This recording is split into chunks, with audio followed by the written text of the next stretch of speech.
Today we have Caryn Kopp with us. Caryn is the Chief Door Opener at Kopp Consulting, where she's helped thousands secure initial meetings at the executive level in almost every major company. Caryn earned her title of Chief Door Opener because she gets her clients in the door with their prospects. Kopp Consulting has been recognized on the Inc. 5000 list for 2 consecutive years, was named one of New Jersey's 50 fastest growing companies and one of the 50 leading companies by Silicon Review, and received a Stevie Award for Sales Outsourcing Provider of the Year. Caryn is also a best-selling author, internationally recognized speaker, and an expert in business development who can be seen in Inc., Fortune Magazine, Forbes, and Newsweek. She's a faculty member at Verne Harnish Gazelle's Growth Institute and is the sales messaging coach for scaling up coaches worldwide. So today, Caryn's going to be uncovering some of their proven secrets for getting the right prospect doors open. So you'll have a continual flow of new opportunities in your pipeline. You'll leave today's session with tips and techniques on getting prospects to respond more quickly, engaging with them in outcome-driven conversations, and accelerating the number of important win meetings for time spent. We also have a special guest with us today, Kristen McLean, too many C names, with us from the Vivid Inc. company. Kristen and her team are, they transform the spoken word into lasting and actionable works of art. So in your recap, you'll have this really beautiful and unique drawing of today's webinar as well. And then one last thing, check out the bottom of your screen and locate the chat, the Q&A, and the raise hand button. All of these will be your best friends throughout this. We encourage you to use those anytime you have a question or a comment for Caryn, and we'll make sure it gets answered. So everyone take one last second to check out the poll and respond, and I will go ahead and hand it over to Caryn. Well, thank you, Leah, and thank you for putting all this together. And thank you to the Petra community. I'm very excited to be here and share some of the secrets that we know are working out there to get more meetings with the exact right prospects. This is a very important topic for everybody. If you're getting a lot of meetings anyway, could you be getting more meetings? Could you be getting bigger meetings, bigger deals? If you're not getting as many meetings as you think you should be, why is that happening? And what can you do to fix it? That's what we're going to be talking about today with the 5 planks of door opening success. What Leah doesn't know, and perhaps some of the Petra community doesn't know, is that I had my first cold calling job when I was 11. When I was 11, I was babysitting for a family in the neighborhood, and the mother said, "Hey, Caryn, you have a good phone voice. Why don't you go down to one of our cubicles that we have in the basement and see if you can get some appointments for free lawn evaluations?" They owned a lawn doctor franchise. So what did I know? I went down to the basement and I took out, at the time was a phone book, and I'm going through the phone book and I'm making these calls, and I thought it was fascinating when I made these calls, what would cause people to say yes. I found it fascinating that if I changed my language, that they might say yes sooner. I found it fascinating that when they had an objection, if I varied the pace of the answer to my objection, that they would say yes. So this became a lifelong study for me. I've owned this company, Kopp Consulting, for the last 23 years. We get our clients in the door for the first meeting with the executive decision makers our clients need to meet. People come to us when they need a senior level business developer to represent them and get them these big meetings. Because the more meetings you have, the more opportunities you have to close. So Leah, can you put up the poll results and let's take a look at that? Okay, so the poll results show that more people reported that their prospecting efforts have not yielded as many meetings as they think it should. And that's exactly what we're here to discuss. So you guys are in the right place. Some people can't find the right prospects or the contact information. We'll be talking about that too. And some people can or don't find the time. So we're going to talk about different ways that you can find time for this. All right, good. So I am going to take 1 minute and just share my screen. Bear with me. Okay, and Leah is going to let me know if you guys are seeing the right screen with Leah, go ahead and let me This know. looks absolutely perfect. Okay, perfect. All right, good. So here we are, the 5 planks of door opening success. This is me. You could check out my book, Biz Dev Done Right, which is all about the blind spots in the sales process that keep the business leaders and the sellers from the success they should have. There's also on Growth Institute, there's a program, Biz Dev Done Right, and also the Path to the Cash. You can check that out as well. So let's start out with some sales truths. So I'm going to read you these sales truths, and what I want you to do is put in the chat which one of these sales truths is speaking to you most. What's happening for you? The first one is your best clients and referral partners from before may not be your best ones now. Not all closed deals are the right deals. Not all sales activities are effective activities. Not every seller who has successfully switched to virtual selling has successfully switched to virtual prospecting. And not all great sales hunters are great door openers. So put in the chat which one is speaking to you, and if you can, put in why, and Leah's going to help us to hear what you guys say about that. And as you're putting that in the chat, I'm going to talk just a little bit about this. So your best clients and referral partners from before may not be your best ones now. This is very true because of where we are coming out of the pandemic.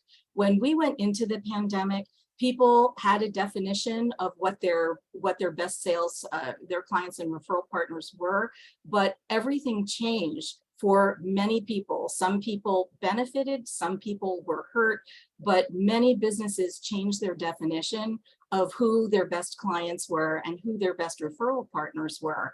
And now that we are 2 years later, have you changed that definition again? Which brings us to the second one. Not all closed deals are the right deals. There are a lot of times when we go into an organization and we're working with the sales leaders, we're taking a look at the deals that they have in rotation, the deals they lost, and the deals they want. And when we do this, by and large, we find too big a percentage of the deals that are in rotation where the salespeople are spending their time trying to close these deals are not the right deals. What does that mean to me? That these prospects were probably not the right prospects to begin with. And we're going to talk about that because that's a foundational piece of getting door opening right. If you're going to spend your time trying to get the door open, let's make sure that you're getting the door open with the right kinds of prospects. Not all sales activities are effective activities. I'm going to show you some examples of sales emails, voicemails that were left for me as the CEO of my company. And somebody actually spent time on that, and it had no hope of moving me to a different place in my decision-making process. So not all sales activities are effective activities. What would happen for your business if every one of the sales activities was an effective activity? Not every seller who has successfully switched to virtual selling has also successfully switched to virtual prospecting. It was a hard hurdle when the pandemic hit and there were no conferences, trade shows, in-person networking for people to make that switch. A lot of people said right in the beginning, they're like, oh, I'm just going to wait and hope that this comes back. Well, 6 months later, a year later, it wasn't coming back, the networking, the conferences, as quickly as people wanted it to, and they had no choice but to figure out how to sell virtually.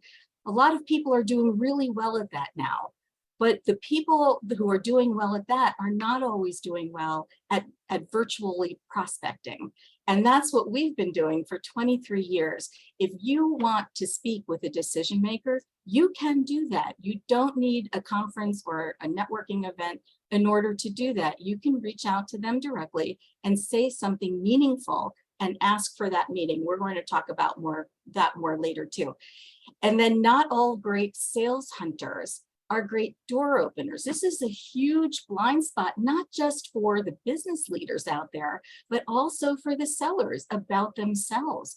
It's very rare in my experience that I've found one seller, one hunter who's equally great in going on the meetings and closing the sales. We call those the closers in our world, and opening the door with people they don't know. Not very few are equally great in both of those sales activities. Usually the seller is stronger in one versus another. So if you're a seller on this call, which one are you? And if you're a sales manager or a business leader on this call, who do you have in your team? If you need more doors open, do you have door openers on your team? And if not, what can you do about it? So we're going to be talking about that. So Leah, what do we have in the chat? What are people saying is speaking to them? The overwhelming majority said not all sales activities are effective activities. And we also had one person put in, our best clients and referral partners are no longer the best. Right, absolutely. And people are struggling with that. But when you think about not all sales activities are effective activities from a point of efficiency, if you only have a certain amount of time for prospecting or for sales in any given week, and you're reporting that not all sales activities are effective, what is that costing you in terms of missed opportunities and closed sales? What if every single one of those activities was an effective activity? So we'll talk about that as it relates to door opening. All right, so here is the problem that people come to me to solve. They are on the one side of this big chasm, and they need to get to the other side where the prospects are. And when I remember when I was working with artists, putting this drawing together, and over by where the door is over here, it was just an office door. And I said to the artist, yeah, it's not that easy. So he drew this steel trap kind of a door. And then he had the door handle, which is really more of an office door handle at the time. And I said to him, yeah, it's not that easy. So he drew this vault-like lock.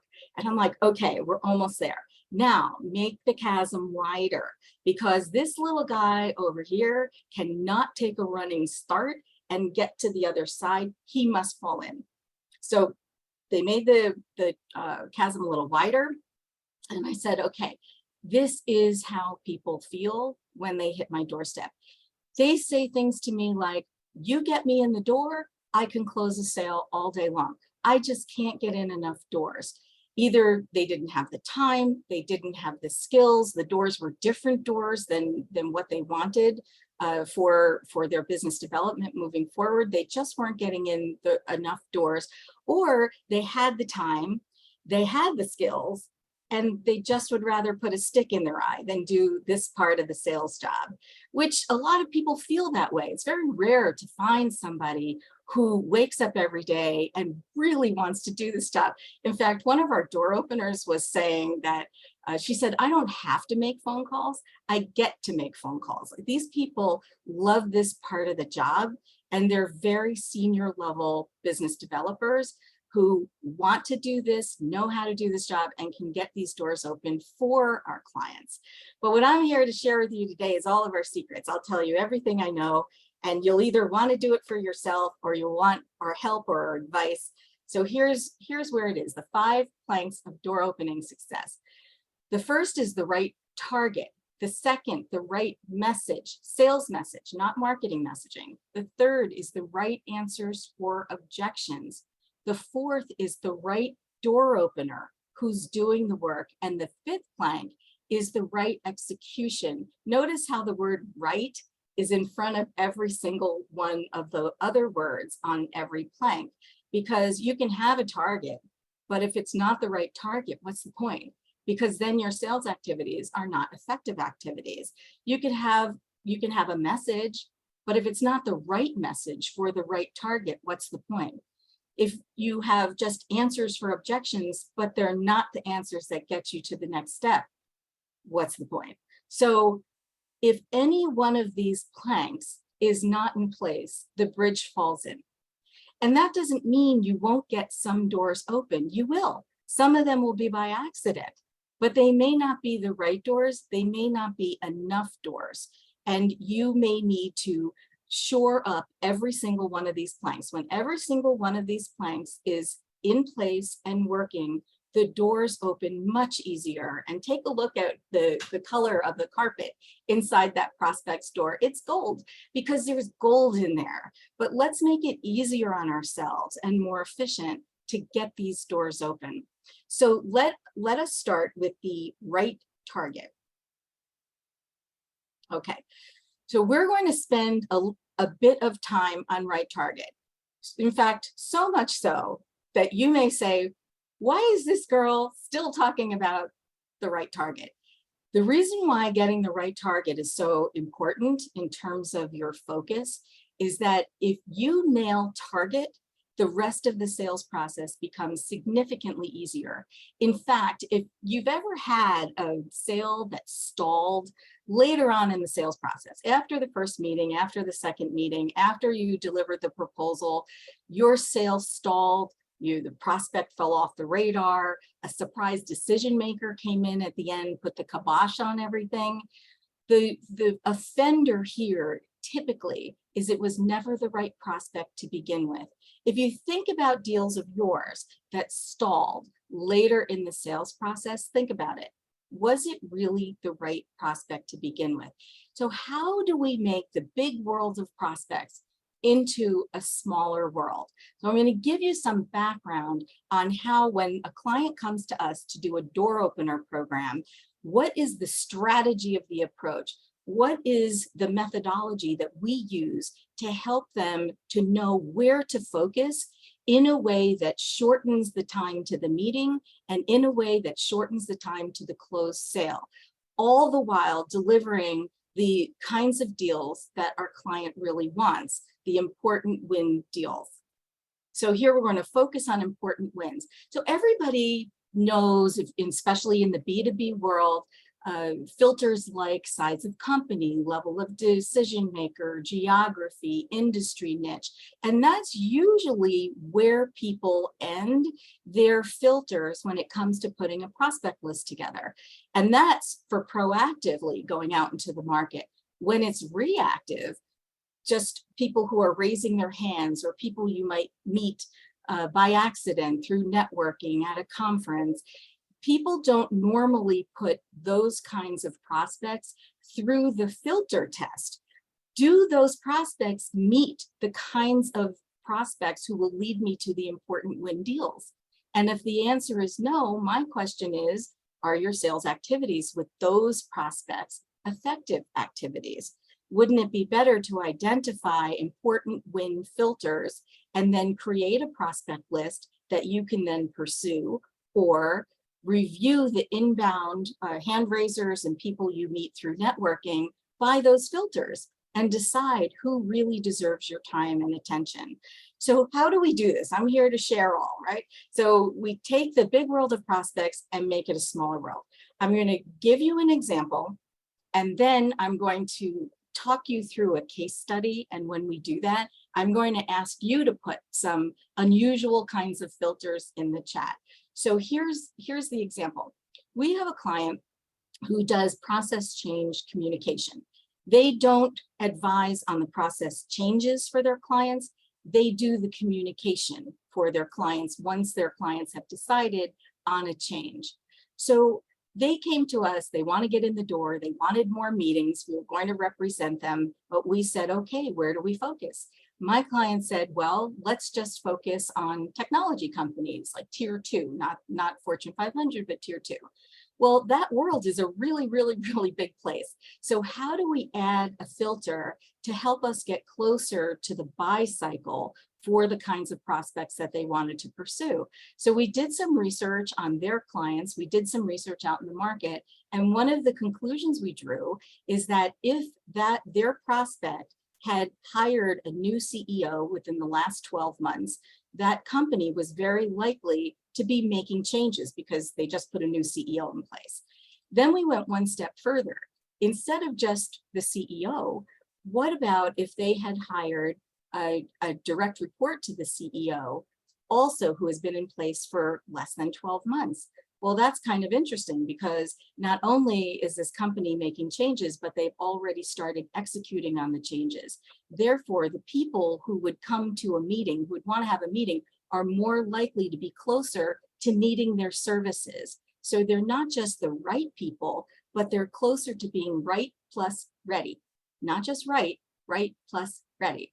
And that's what we're trying to do in terms of putting the prospect list together before we even start reaching out to these prospects. Okay, that's one of our clients. Now I'm going to give you a case study, and then I'm going to give you a couple of the filters, and then I'm going to ask you to put in the chat. This is interactive, you guys, so play with me here. So put in the chat some additional filters that we can use to make this big world of prospects a smaller world for our client. So we have a client that does commercial flooring and interiors for businesses. Well, in the state where she does business, they had what we would call a trigger event. There was new legislation that each of the corporate headquarters had to have a mother's room in the office building. Now, some companies out there are going to do a mother's room, which is basically a coat closet and a steel chair. And other ones are going to have a beautiful room with lounge chairs and waterfalls and beautiful music and candles and things like that. And they're going to spend money to make a room like that. But not every company out there is going to spend money. My client wanted to work with the companies that were going to spend money on those kinds of rooms. All right, now here's the interactive portion of this. So let's make a list of the filters that our client can use in order to make this big world of corporate headquarters in her state to a smaller world of only those companies who were more likely to want to spend money on an interior. So what do you think? Let's start putting that in the chat. What do you think were some, and I'll start us off. How about companies that are on the list of the top 100 companies to work for in her state? That's one way to go. Let's hear about some of the other ones. Leah, what do you have in the chat? I'm going to look down here at the chat. Guys, make sure you're putting your thoughts in the chat. We have company size. Company size, right? The bigger companies might be spending, but not always, but the bigger companies might spend more. What else? All right, guys, she said it's interactive. Okay, I'll throw out some other ones while you guys are putting them in the chat. How about companies where there's a big population of women who work there? And how about a big population of women who are in childbearing years? What else? Did anybody put any other ones? Yeah, we've got a bunch coming in. Okay, Geography, location, women-owned companies, newer real estate locations, companies in older office buildings, culture. Yep. How about luxury products or luxury brands? How about like wealth management kinds of offices where they have people who are spending money come to visit them and where their offices need to look nice? What else? We have revenue, finalizing new budgets. Yep. Okay, so you can see where we can make this big world a smaller place and get to more of the prospects who are more likely to say yes sooner. So there are 3 different categories of filters that we bring our clients through when we start a door opener program to come up with this approach. All right, so obvious solutions. Which companies out there, which decision makers out there would find you and your services to be the obvious solution? As soon as they know that you exist, they wouldn't take a step without you. It's almost like the if X is true, then Y. So if they have this kind of software, they would definitely need you. If their CEO is writing a note and putting that on their website that they're going to do initiatives like the ones that you solve, they're more likely to need you. So if X plus Y plus Z exist, they are more likely to need you. What's really great is if you could do the research on this ahead of time and only put those kinds of prospects on your list. Which ones will find you to be an obvious solution who will also willingly pay what you want to charge for your services? It's rare that people who come to me are looking to sell on price. Most people are looking to sell on value, but not all prospects are going to pay for value. What would happen for your sales efficiency if you only spoke to people who will pay for value if you offer value? And then urgency. This is a big deal, and especially since the pandemic, we're finding that companies who are experiencing trigger events, if you target them and you talk to them about those trigger events and how you can help them through it, the meetings happen sooner and you get onto the sales cycle and through the sales cycle faster. So urgency, we talked about legislation with my last client, but there are other ones too. Think of something that's affecting your prospect's revenue. Think of something that's affecting your prospect's supply chain. That's been a big deal over the last 2 years. Think about what's affecting their labor pool, if that's something that you can solve, or something that's affecting their profit. And if you identify groups of prospects who are facing trigger events, you can then identify sales messaging, which we'll talk about in a second, that will be relevant and compelling to them, where a meeting is going to be an obvious next step. It's not just you're a nice resource. That worked maybe 10 years ago, but what's working in door opening 10 years ago is not what worked 5 years ago, and that's not what worked when the pandemic hit. About every 6 weeks or so, what's working in door opening is changing, and we have all of these metrics about what's working and what these changes are to share with all of you. So what this chart shows you is how to talk about this in your sales meetings. Once you identify, if you look across the top line, obvious solution, willing to pay, urgency, and then there's other criteria, which criteria is most meaningful for you now? And then as you look at maybe your top 5, top 10 prospects, do they meet all of the criteria which you are now saying is critical for you? And if you look down on the second line, that Evan Hill, he's got a big goose egg where it comes to willing to pay.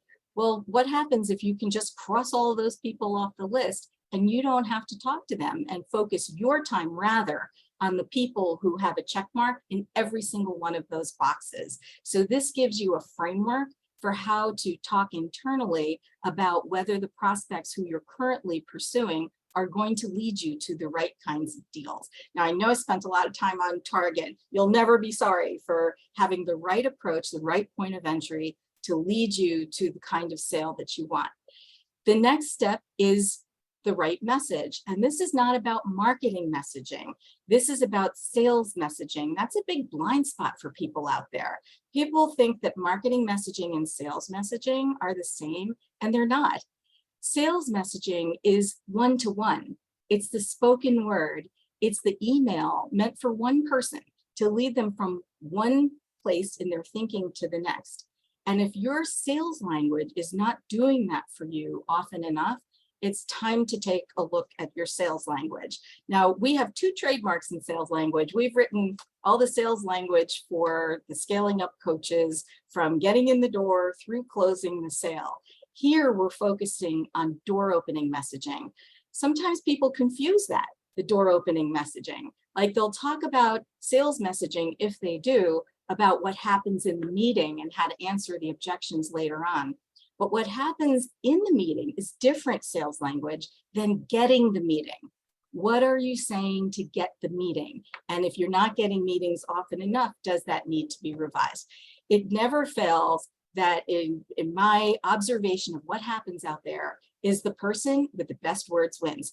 And that's not even always the person who's the best one for the job, but if they're the person who has the best words, they will often win over someone else. We talked about sales messaging is not marketing messaging. Now we're going to talk about individual words and phrases and what they can do for you. And then we're going to move into a sales messaging exercise. If you change your language, you could change the outcome. This is one of those things that I learned when I was 11.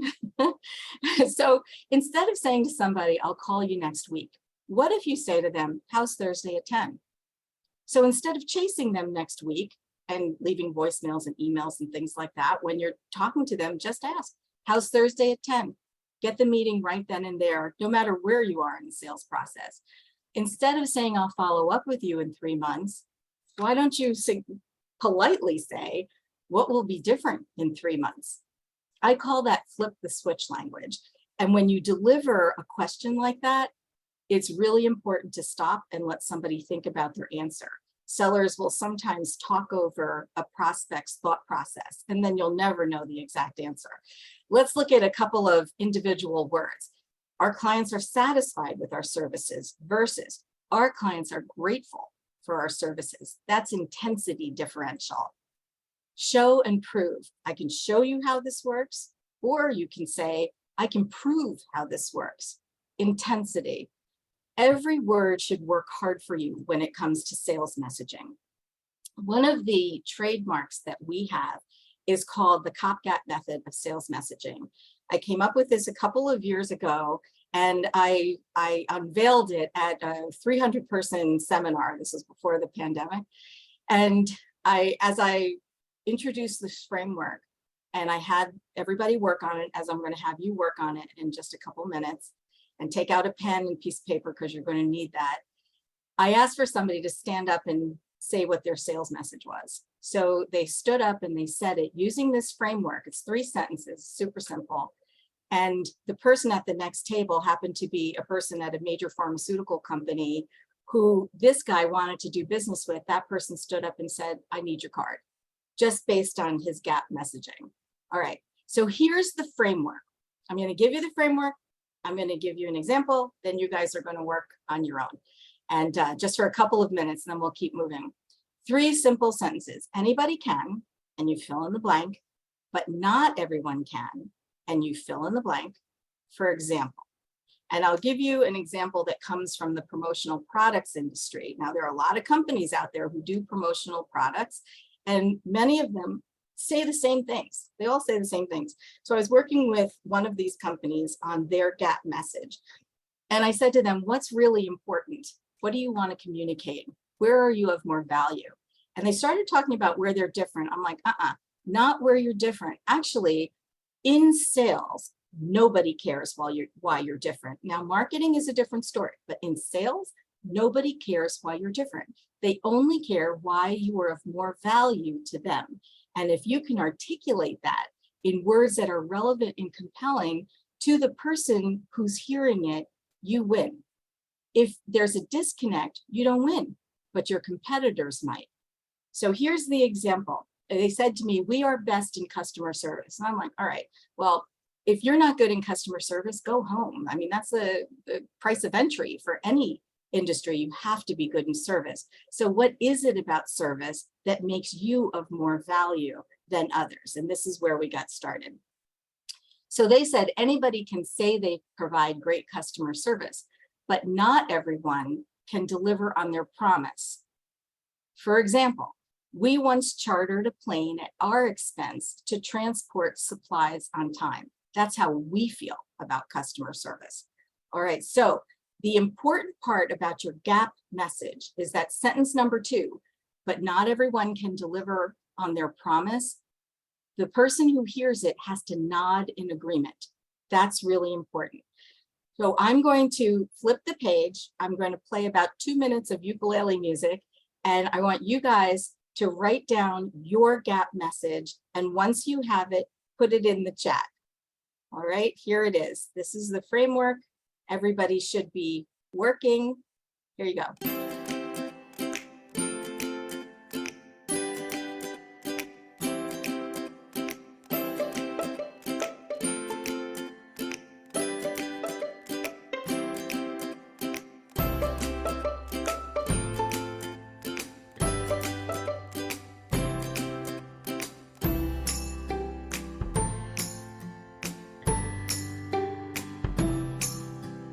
Everybody should be writing their gap method of sales messaging. 3 sentences.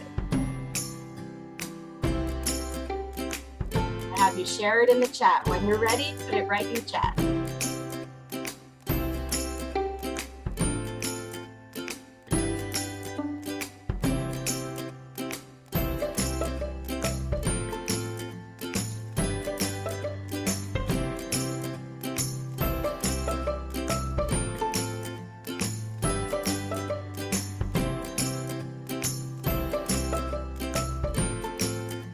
Nobody's in the chat yet. Are y'all working?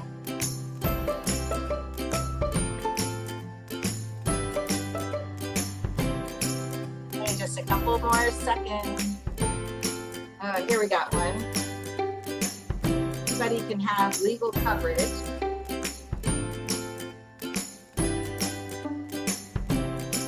Good activities, but not everyone. Awesome. All right, just a couple more minutes. A sentence rather.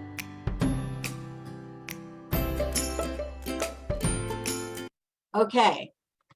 How was that exercise for everybody? Let's put that in the chat if you have it.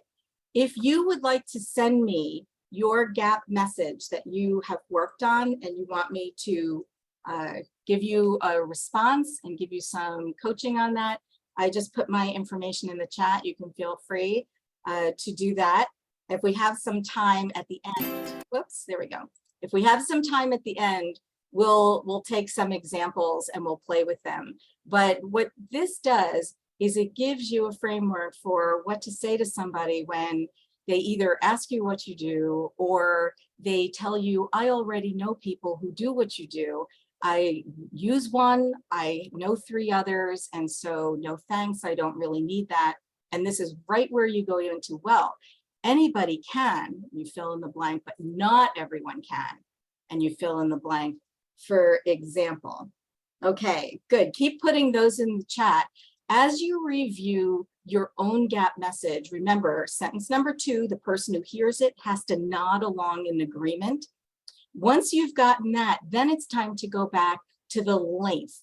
Now, a lot of times people, when they first get started with sales messaging, will use all sorts of fillers and fluff messaging and things like that. Get rid of all the fillers, get rid of the industry jargon. See if you could take 10 words and say the same thing in 5 words. Then look at the intensity of the words, like we did show, prove, and make sure that every single word is working as hard for you as it possibly can. The Kopp gap method of sales messaging is very powerful. I've seen it work in a variety of different situations. If you started working on it now, refine it later, send it to me. I'll take a look at it. I'll give you some thoughts on that. So here is an equation that it's important to remember. Language plus delivery equals outcome. What you say and how you say it determines the result. So there's a lot of crappy sales going on out there. And I'm going to suggest that you guys avoid doing sales poorly because that is an example of an ineffective sales activity. So avoid crappy voicemails, crappy emails, crappy LinkedIn messages. So I'm going to play for you a voicemail that somebody left for me because they wanted my business as a CEO of my company. And your job is to write in the chat, what is the worst part of this message? Worst part. Hi, Mrs. Kopp. My name is Michael, and I can be reached at 908-252-2308. Just a little bit about myself. I work with Emerald Financial here in Bridgewater, New Jersey. I work with my partner Ed Lee, and we represent a financial services company that offers insurance and related products and services. Now that's a real voicemail. Can you imagine that somebody left that for me and expected that they would get a meeting with me? What is the worst part? Leah, are you seeing some things in the chat? Yes, I am. So we have, they don't lead with why his services matter to you. They don't mention how they can help you. What is he calling for? Me, lots of lots of left no value prop and started selling. Right. And he was all over the place. It was all about him. He left his phone number first. No, thanks. I don't really need that. But the worst part for me about that message is that his boss, who he mentions in his voicemail, has no idea that he's been leaving voicemails for their most important prospects that sound like that.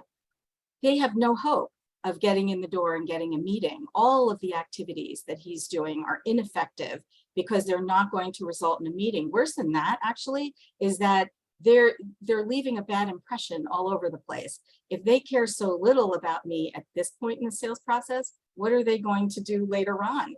But it's not just the bad voicemail. By the way, bad voicemail is easy to fix, but it's impossible to get over the impression that's left from a crappy voicemail. And there's a lot of them.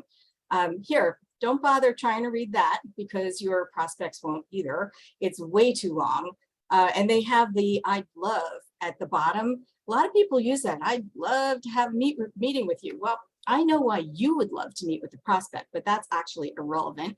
The only thing that's relevant is why would the prospect want to meet with you? That's the only thing that matters. You must articulate that in language that lands. So this was a crappy email. Look at this. Here's the breakup note. Did you ever get one of these?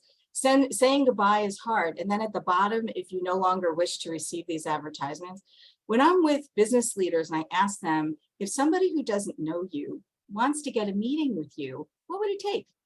And they say, if you want a meeting with me, you have to do your research. You have to say something that's really meaningful for me and tell me why it would make sense for me to give up my time during the day to learn about something new.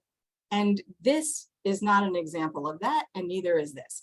So this is now I would consider myself a nice person for covering up Michael's last name, although his picture's there, but look what happened here. Hi, contact name first. Seriously? This is an ineffective sales activity. I know he sent this to 999 other people. It's not clear to me that he wants a relationship with me. He's just sending out messages. Ineffective, ineffective. So the third plank is the right answers for objections. So if you nail target and you nail your sales message, you may still get some objections. Well, one of the things that we recommend doing is keeping track of the kinds of objections you're facing. Because let's say 75% of the times you get an objection, somebody says they're not interested.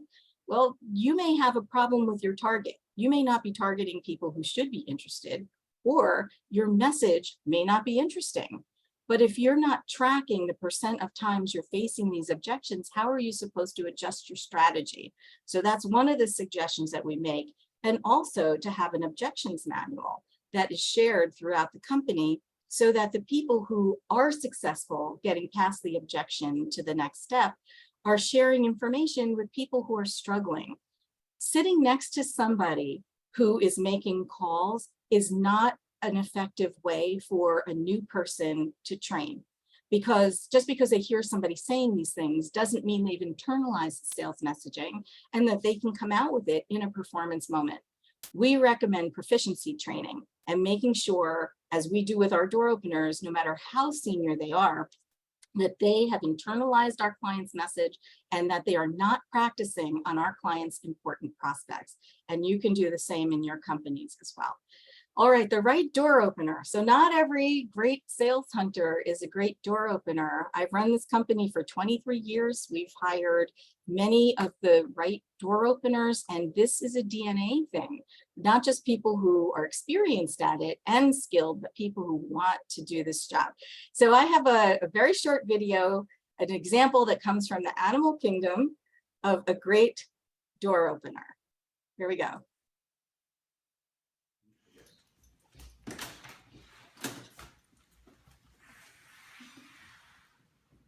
All right, so this is an example of a great door opener. And these actually are my friend's dogs.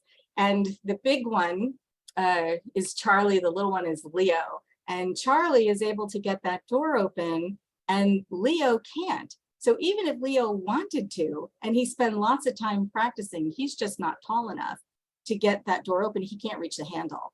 So there are some people who are just not going to be able to get the doors open. But what if they had some support from someone who could?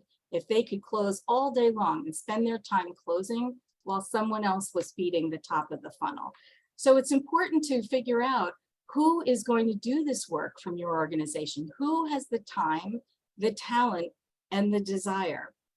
As I said in the beginning of our program today, it's very rare to find the kind of person who is a hunter, who is super strong at door opening and who wants to spend their time this way. There are certain ways to go out and hire for them. A certain kind of job description will help you weed out the people who really want to close and don't want to open from the people who are really excited to open. If you would like more information on how to write that job description or the kinds of questions to ask to find out if somebody's truly an opener, write me. I put my information in the chat before. I'll do that again. Write me, and I'm happy to share. I've written a couple articles about this, and that will help you to hire the right people or to know in your organization which ones are right. So you have a couple of options for getting the work done when it comes to sales. You can have an internal person who's end to end. They not only open the door, they close the sale, and they do the work. Or you can have somebody who opens the door and closes the sale, hands it off to somebody who does the work. Or you can have a person internally plus a door opener. So the door opener, for example, from our company, is feeding the top of the funnel with opportunities so that your salespeople can be spending their time closing, your best salespeople. So here's a quick chart for you to know which kind of door opener is the right one for the job. Because if you have a consultative sale, you have a new product that's out there, it's a very competitive industry, it's a high-level decision maker, you're disrupting the industry with something new, a new idea that needs to be, the point of entry needs to be an executive. A senior level door opener is a better choice than a junior level person who's doing the sales, because that person is more likely to hold his or her own in the conversation with the executive and get an outcome. Remember, you don't get a second chance when it comes to sales. You can't call somebody a couple days later and say, you know how we had that conversation a couple days ago? Well, just kind of erase that and let's do it again. It doesn't work that way. You have one shot with these folks when you get them on the phone to have the conversation and get the outcome. Okay, so the last part is the right execution. And then I'm going to give you some new metrics for sales as well. So hang with us till the end. So the right execution, is it a phone call? Is it an email? Is it a LinkedIn message? What is going to do it? What is it that you're going to say? How are you going to tweak that on the 3rd try, 20th try, 50th try? It makes sense to keep going with your prospects. Things change all the time. Projects come off hold. New decision makers enter the picture. New initiatives come about. If you have identified a prospect for your list who you know needs you, then there's no reason to stop the communication. But most salespeople do, as a matter of fact. They will stop after 3 to 5 touch points, where what we know, and from our data, is between 8 and 12 touch points in order to get a disposition as to whether somebody is right or right plus ready. But if you give up before then, you will never know, but yet you lay the foundation for your competitors to come in and eat your lunch. The other part of right execution is how much time you're spending weekly against this right prospect list in terms of peeling the onion and developing the relationships and giving them reasons why it's important for them to say yes to you. Most people, when they start keeping track of time, which is an exercise that we have, it's an article on our website. You can ask me for it, we'll get it to you. It's called the N&R exercise. But if they look at revenue generating activity time versus non-revenue generating activity time and add it up, they're not spending enough time on revenue generating activities to generate revenue. If that's happening for you and there's no way to reduce the number of activities that you're involved in that are non-revenue generating, that might be a good reason to have some outsourced door opening help from some people who know how to do this job. So tracking progress, I recommend a CRM if you're not already using it. If you are using it, make sure you're using the set task feature. That's really important so that no prospects fall through the cracks. Here's some ways to know that your door opening is working. So you focus on only the important wins. That goes back to targeting. You make sure you or your sellers are proficient in using the best sales messaging and that it's tweaked over time. What you come out of the gate with, once you have learnings, may be a little different later on. You may choose to add some additional filters to your targets. Make sure that your responses to objections are effective, slam dunk. Those who are doing the door opening job can and will do the job. And if the answer to that is no, don't wait, get some help. Or we could talk about that as well. Managers of those doing the door opening know how to diagnose and resolve the issues to accelerate results. A lot of times the managers haven't really done this or haven't done it in a while. They may need some help on diagnosis. What's wrong? What do we do to fix it? We can help you there too. Minimize the non-revenue generating activities. Consider dividing aspects of sales. Have a door opener feeding new opportunities into the top of your funnel so that your best closers can close more. And get outside help, of course, when needed. And incorporate some of these new metrics, which I'm going to take you through for sales. Okay, so on the left, those are the ones that you'd expect to see. On the right, here are the ones that we recommend you watch in addition. What % of your closed deals are the right deals? If it's not 100%, why not? Why not? Is it the wrong target? Is it the wrong message? What are you doing so that the majority, if not 100% of your closed deals are the right deals? Watch the percentage of objections. We talked about that. The number of your open tasks. If you're using your CRM and an open task feature, you have 100 open tasks, your prospect list is too wide. You need to add some filters and focus. The % of first meetings which go to second meetings. This one surprises a lot of people, but actually 100% of your first meetings should go to second meetings. There's really no reason why they shouldn't, as long as you're meeting with the exact right person, that's the target. You are adding value and finding opportunities during the meeting. And at the end of the meeting, actually, that you ask for the next meeting. A lot of people don't do that. 100% of our first meetings go to second meetings. % of time spent on non-revenue generating activities. We talked about that. Here's some information about diagnosis. If you're not getting the number of meetings, one of the things we recommend is break it down. Are prospects answering the phone and you're not getting the meeting, or they're not answering? The fix for that, whether you're facing one side or the other, is different. The live conversation. What are the pieces of the live conversation that get to the point where you're asking for the meeting? Are you getting stuck at the opener, the dialogue, the objections, or the ask? Sometimes people forget to ask about the meeting.